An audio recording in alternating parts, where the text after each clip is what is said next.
Simple recipes with गौरीमध्ये सगळ्यांचे मनापासून स्वागत.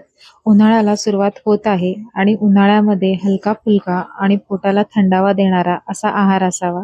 तर आजची आपली छोटीशी अशी थाळी असणार आहे, ज्यामध्ये आज आपण उकडलेल्या बटाट्याची भाजी बघणार आहोत. तर त्यासाठी मी इथे 4 मीडियम साईजचे बटाटे उकडून घेतलेले आहेत. आता बराच वेळेला असं होतं, की मोकळी आणि सुटसुटीत अशी फोडी असलेली बटाट्याची भाजी होत नाही. बटाटे खूप जास्त शिजले जातात आणि भाजीचा गिचका होतो. अगदी मसाला डोसासारखी ती भाजी होते. फोडींची भाजी होत नाही. तर त्यासाठी बटाटे आपल्याला डायरेक्ट पाण्यामध्ये उकडायला घालायचे नाहीयेत. कुकरमध्ये पाणी घालून एका वेगळ्या डब्यामध्ये आपल्याला बटाटे घ्यायचे आहेत आणि त्या डब्यामध्ये अगदी थोडंसं वाफ धरेल एवढंच पाणी ओतायचं आहे आणि कुकरच्या 5 ते 6 शिट्ट्या घ्यायच्या आहेत. आता डिपेंड तुम्ही कुकर छोटा किंवा मोठा जसा घेताय, तुमच्या कुकरला जितक्या शिट्ट्या लागतात तेवढ्या शिट्ट्या घ्यायच्या आहेत. यामुळे जास्तीचं पाणी बटाट्यामध्ये जात नाही आणि बटाट्याची भाजी छान मोकळी, फोडी मोकळ्या होतात अशी छान भाजी तयार होते. तर सुरुवात करूया भाजी बनवायला. मी इथे कढईमध्ये 2 चमचे तेल घेतलेलं आहे. तेल चांगलं कडकडीत गरम झालं की यामध्ये अर्धा चमचा राई घालायची आहे. राई व्यवस्थित तडतडू द्यायची आहे. त्यानंतरच यामध्ये अर्धा चमचा जिरे घालायचं आहे.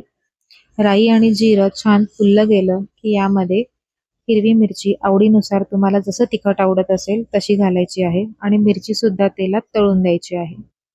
यामध्ये आता पाव चमचा हिंग घातला आहे. कढीपत्त्याची 8 ते 10 पानं घालायची आहेत आणि छान खमंग फोडणी होऊन द्यायची आहे. आता यामध्ये थोडीशी चिरलेली कोथिंबीर घालते. याचा फ्लेवर खूप छान येतो फोडणीमध्ये. पाव चमचा हळद घालायची आहे. हळद सुद्धा अशी फोडणीत घातल्यामुळे भाजीला रंग खूप छान येतो आणि बटाट्याला हळद अगदी व्यवस्थित लागली जाते. आता यामध्ये उकडून घेतलेले आपले बटाटे आणि चवीनुसार मीठ घालायचं आहे. थोडी कोथिंबीर वरतून घालायची आहे आणि 3 ते 4 मिनिटं छान ही भाजी परतून घ्यायची आहे. तुम्ही बघू शकता हळदीचा रंग किती छान बटाट्यांना येतो. फोडणीत हळद घातल्यामुळे बटाट्याची भाजी फिक्की अशी होत नाही. छान पिवळी बटाट्याची भाजी तयार होते. जर तुम्ही उकडलेला बटाटा आधी घातलात आणि वरतून हळद घातली तर ती हळद व्यवस्थित लागली जात नाही. तेलामध्ये घातल्याने अगदी एकसारखी सगळीकडे ती लागली जाते बटाट्याला आणि छान असा रंग सुद्धा येतो. आता 2 ते 3 मिनिटं ही भाजी परतून घेतल्यानंतर एकसारखी करून यावरती आपल्याला झाकण ठेवायचं आहे आणि अगदी 2 मिनिटं मंद गॅसवरती याला वाफ येऊन द्यायची. 2 ते 3 मिनिटानंतर झाकण काढून घ्यायचं आहे आणि पुन्हा भाजी खालपासून छान ढवळून घ्यायची आहे, म्हणजे खाली बटाटा लागत नाही.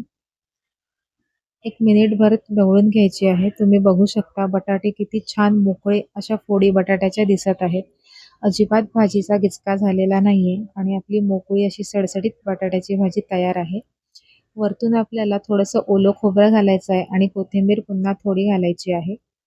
छान मोकळी अशी ही बटाट्याची भाजी तयार झालेली आहे. तर आजची आपली ही बटाट्याची भाजी कशी वाटली हे कमेंट करून नक्की कळवा आणि ही ट्रिकसुद्धा नक्की फॉलो करा, म्हणजे तुमची भाजीसुद्धा अशीच मोकळी होईल. तर ताटामध्ये मी आता इथे हे लोणचं घेतलेलं आहे. हे लोणचं कच्ची हळद, मिरची आणि लिंबू असं मिक्स लोणचं आहे. याची सुद्धा रेसिपी मी चॅनलवरती शेअर केलेली आहे, ती नक्की बघा. पोटाला छान थंडावा देणारी बीट, काकडी अशी ही कोशिंबीर आहे दही घालून केलेली. सोबतच भाजलेला पापड, भाताची मूद आणि आंबट गोड असं फोडणीचं वरण केलेलं आहे. याची सुद्धा रेसिपी मी व्हिडिओ टाकलेला आहे चॅनलवरती, तो सुद्धा नक्की चेक करा. आणि आपण बनवलेली छान अशी मोकळी बटाट्याची भाजी. सोबतच ताकाचा 1 ग्लास, ज्याच्याशिवाय उन्हाळ्याचं जेवण कंप्लीट होऊच शकत नाही. वरतून छान असं आपलं साजूक तूप आणि आजची आपली ही मिनी थाळी तयार झालेली आहे. तर अशाच सिंपल आणि सोप्या रेसिपीज बघण्यासाठी सिंपल रेसिपीज विथ गौरी या चॅनलला सबस्क्राईब करून बेल आयकॉन सुद्धा प्रेस करा. धन्यवाद.